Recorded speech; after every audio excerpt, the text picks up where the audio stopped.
నమస్కారం మిత్రులారా, మన ఛానల్కు స్వాగతం. ఇవాళ మనం వినాయక చవితి పండుగకు సంబంధించిన విశేషాలను తెలుసుకుందాం.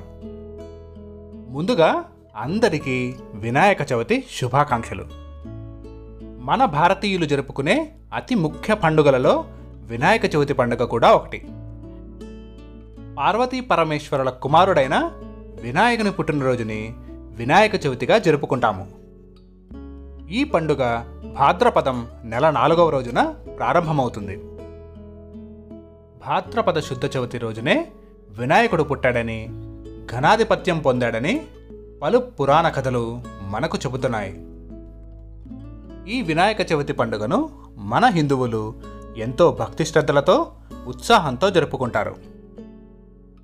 వినాయక చవితి రోజున ప్రాతకాలమే లేచి ఇంటిని శుభ్రం చేసుకుంటారు. తరువాత తలంటు స్నానం చేసి కొత్త వస్త్రాలను లేదా ఉతికిన వస్త్రాలను ధరిస్తారు. మామిడి ఆకుల తోరణాలు కట్టి పూలతో ఇంటిని అలంకరిస్తారు. ఒక పీటను తీసుకొని పసుపు రాసి దానిపై బియ్యం పోసి కుంకుమ బొట్టు పెట్టి దానిపై వినాయకుడు తలపై వచ్చేలా పాలవెల్లిని ఏర్పాటు చేసి ఇంటికి ఈశాన్య భాగంలో లేదా ఉత్తర దిక్కులో ఉంచుతారు. ఆ తర్వాత నైవేద్యం కోసం వినాయకుడికి ఎంతో ఇష్టమైన గారెలు, పాయసం, ఉండ్రాళ్ళు, కుడుములు అక్కడ పెట్టుకుంటారు. ఆ తర్వాత రాగి లేదా వెండి చెంబుకి పసుపు రాసి కొబ్బరికాయ ఉంచి కలశాన్ని ఏర్పాటు చేసుకొని ఆపై పసుపు ముద్దతో గణపతిని తయారు చేసి పక్కన పళ్ళెంలో పెట్టుకుంటారు. మొదట సంకల్పం తీసుకొని కలశ పూజ చేసి ఆ తరువాత గణపతి విగ్రహాన్ని పూజించి ప్రాణప్రతిష్ఠ చేసి పీటపై ఉంచుతారు. వినాయక విగ్రహం ప్రాణప్రతిష్ఠ చేసేటప్పుడు మాత్రం ఖచ్చితంగా శుక్లాంబరధరం విష్ణుం అనే మంత్రాన్ని చదువుతారు.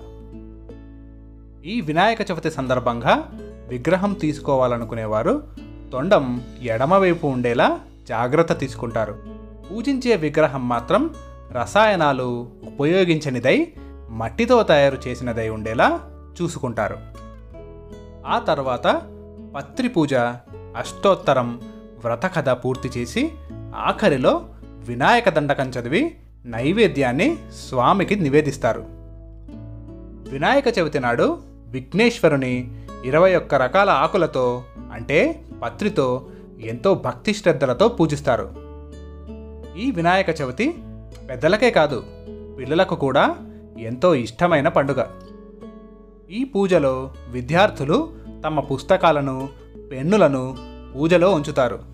ఇలా ఉంచడం వల్ల ఆ విఘ్నేశ్వరుడి విద్యానుగ్రహం కలుగుతుందని నమ్ముతారు.